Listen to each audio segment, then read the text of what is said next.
আবার শুরু করছি দ্বিতীয় ক্লাস প্রি হিস্টোরিক এজ। আমি অর্জুন মণ্ডল 2 মিনিট স্কুল থেকে। আমাদের আজকের ক্লাস প্রি হিস্ট্রিক এজ বা প্রাগৈতিহাসিক যুগ। এই প্রাগৈতিহাসিক যুগটাকে আমরা ভাগ করি প্যালোলিথিক বা প্রাচীন প্রস্তর যুগ, মেসোলিথিক বা মধ্যপ্রস্তর যুগ এবং তৃতীয় নিওলিথিক বা নব্যপ্রস্তর যুগ। আরেকটা যুগ রয়েছে, সেটা হচ্ছে গিয়ে ক্যালকোলিথিক বা তাম্রপ্রস্তর যুগ। আমরা আজকে আলোচনা করব প্যালোলিথিক এজ, মেসোলিথিক এজ এবং নিওলিথিক এজ নিয়ে। প্রথমে আমরা প্যালোলিথিক এজ বা প্রাচীন প্রস্তর যুগ সম্বন্ধে জানব। প্যালোলিথিক এজ বা প্রাচীন প্রস্তর যুগটাকে আমরা কবে থেকে পাই? আমরা পাই হচ্ছে গিয়ে 5 লক্ষ বছর আগের থেকে 10,000 বছর খ্রিস্টপূর্বাব্দ পর্যন্ত আমরা প্যালোলিথিক বা প্রাচীন প্রস্তর যুগটাকে পাবো। এই যুগের বৈশিষ্ট্যগুলো কি? খুব সিম্পল। এই যুগের বৈশিষ্ট্য হচ্ছে গিয়ে এই যুগের বাসিন্দারা কি হান্টারার এবং খাদ্য সংগ্রাহক। অর্থাৎ এই যুগের লোকজন তাদের আশেপাশে যেসব জীবজন্তু পেত তাকে মেরে তারা খেত কাঁচা, এবং গাছের যে ফল মূল যা পেত সেটাকে তারা খাদ্যগুলোকে সংগ্রহ করে খেত। দ্বিতীয় কী আসে? এই যুগটা কী ছিল? Ice age. গোটা পৃথিবীতে একবার আইস এজ আসে, আরেকবার কি উষ্ণ যুগ, একটা হিমশীতল যুগ এবং আরেকটা হচ্ছে গিয়ে উষ্ণ যুগ। বর্তমানে যেটা চলছে সেটা উষ্ণ যুগ, কিন্তু একটা সময় কি কোটি কোটি বছর ধরে কি চলে? আইস এজ বা শীতল যুগ চলে। তো এই প্যালোলিথিক এজটা ছিল হচ্ছে গিয়ে শীতল যুগ, অর্থাৎ বরফের যুগে ছিল। ফলে কি? ফলে হচ্ছে গিয়ে সেই যুগের লোকজন কি থাকতো? গুহাতে বসবাস করতো। কোথায় বসবাস করতো? গুহাতে। কারণ কি? সেই সময়টা কি আমাদের ভূপৃষ্ঠ কি আছে? পুরো বরফ জমে আছে। বরফের মধ্যে তেমন কোনো গাছগাছরা হয়নি, কয়েকটা মাত্র গাছগাছরা। সেখান থেকে যেসব ফল টল পেতাম আমরা সেটা সংগ্রহ করে খেতাম। আর দ্বিতীয় কী রয়েছে? যেসব পশুপাখিগুলো পশু পাখি আমাদের ধারে বাসে আসতো তাদেরকে মেরে খেতাম। কী দিয়ে মারতাম আমরা?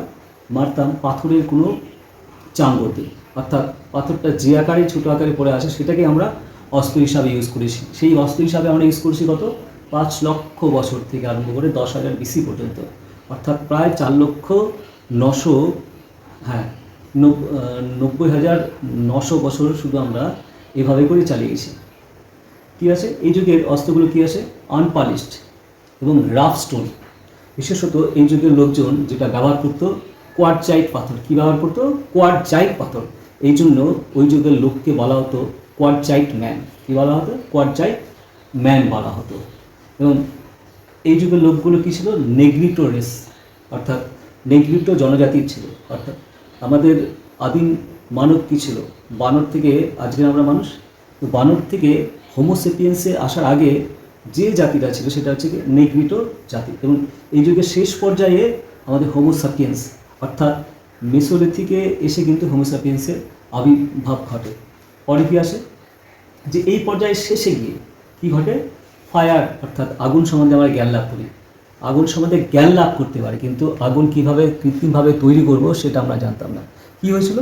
যে গুহাতে লোকজন বসবাস করতো, কোনো এক সময় বজ্রপাত ঘটছে, কোনো গাছের উপরে বর্জ্য পড়লো, পড়ার পর দেখলো যে আগুন ধরে গেছে, এবং সেখান থেকে ওদের মধ্যে এই জ্ঞানটা আসলো যে এইটা হচ্ছে কি ফায়ার। কিন্তু কীভাবে প্রাকৃতিকভাবে তৈরি করা যায় সেটা তখনও পর্যন্ত আবিষ্কার করতে পারেনি। পরবর্তীতে পাথরের সাথে পাথর টুকরো মেখে আমরা আগুন তৈরি করতে পেরেছি, কিন্তু সেই পর্যন্ত আমরা পারিনি তখনও। এই যুগের অস্ত্রশস্ত্রগুলো ছিল হাত কুঠার ছিল, ব্লেড ছিল এবং ফুটো করার যে যন্ত্রগুলো সেগুলো, কিন্তু আকারে কী ছিল? বড়। এখানকার বিখ্যাত কতগুলো সাইট রয়েছে, সেটা হচ্ছে কি ভীমবেটকা এবং বেলান। বেলান ভ্যালিটা হচ্ছে গিয়ে এমন একটা ভ্যালি যে ভ্যালিতে আমরা প্রাচীন প্রস্তর যুগের প্যালোলিথিক, মেসোলিথিক, নিওলিথিক এই 3টা পর্যায়েরই আমি চিহ্ন পাই। পরীক্ষা এটা খুব আসে, সেন্ট্রাল পরীক্ষায় খুব দামি কোশ্চেন এটা একটা। আর কি আসে? ইন্ডাস ভ্যালি সিভিলাইজেশন এবং গঙ্গা যে অ্যালোভেলায় আছে, এই সমভূমিতে কিন্তু আমরা প্যালোলিথিকের কোনো নিদর্শন পাইনি।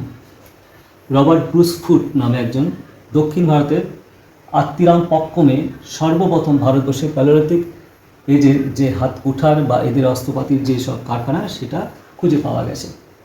ঠিক আছে, তাহলে প্যালোলিথিকটা কী আছে? 5 লক্ষ থেকে 10,000 BC পর্যন্ত এটার অবস্থান ছিল। এটা কি এখানকার লোকজন কী ছিল? এখানকার লোকজন ছিল হচ্ছে গিয়ে হান্টারার, অর্থাৎ শিকারী, এবং হচ্ছে গিয়ে কী আছে? খাদ্য সংগ্রাহক। আর কি আছে? এখানটার এজটা কী ছিল? আইস এজ বা বরফ যুগ। অস্ত্রগুলো কী ছিল? কোয়ার্জাইটের পাথরে তৈরি বড়, এবং কি এই জন্য কী বলা হয়? কোয়ার্জাইট ম্যান। এই পর্যায়ের মানুষগুলো কী ছিল? নেগ্রিটো। এবং শেষ পর্যায়ে গিয়ে কী হলো? এটা হোমোস্যাপিয়েন্স আমরা আসলো, এবং শেষ পর্যায়ে গিয়ে আমরা কি আগুনের জ্ঞান লাভ করলাম, অর্থাৎ আগুন যে জিনিসটা কি সেই নলেজটা আমরা পেয়েছি। আর কী আছে? ইন্ডাস ভ্যালি, সিন্ধু এবং গঙ্গা যে নদীটা বয়ে গেছে তার যে সমভূমি, পলি জমে জমে যে সমভূমি তৈরি হয়েছে, সেখানে কিন্তু আমরা কোনো প্যালিওলিথিক সাইট পাইনি। আর কী আছে? ভীমবেটকা আর হচ্ছে কি বেলান উপত্যকায় এই প্যালিওলিথিক এজের বিভিন্ন নিদর্শনগুলো আমরা পেয়েছি। তো দক্ষিণ ভারতের আত্মিরাম পক্কম বলে একটা জায়গা রয়েছে, যে জায়গাটা আবিষ্কার করে কে? রবার্ট ব্রুস ফুট নামে একজন ব্যক্তি। ভারতবর্ষে প্রথম প্যালিওলিথিক যুগের একটা সাইট আমরা আবিষ্কার করতে পেরেছি। এবার চলে আসি মেসোলিথিক এজ। মেসোলিথিক এজ কি তাহলে 10,000 বিসি থেকে 6,000 বিসি পর্যন্ত, অর্থাৎ 4,000 বছর ধরে কিন্তু এই মেসোলিথিক এজটা চলেছে। মেসোলিথিক এজের বৈশিষ্ট্য কী আছে? এই যুগে এরা তো শিকারী ছিল, প্যালিওলিথিকে এই যুগেও এরা শিকারী, তার সাথে কী জুড়লো? তার সাথে এরা কি? পশুপালক। শেষ পর্যায়ে এসে এরা কী হলো? পশুপালক। এবং তারও শেষ পর্যায়ে গিয়ে কোনো এক মহিলার হাত ধরে, আবার বলছি, কোনো এক মহিলার হাত ধরে সর্বপ্রথম শস্য উৎপাদন করেছিল।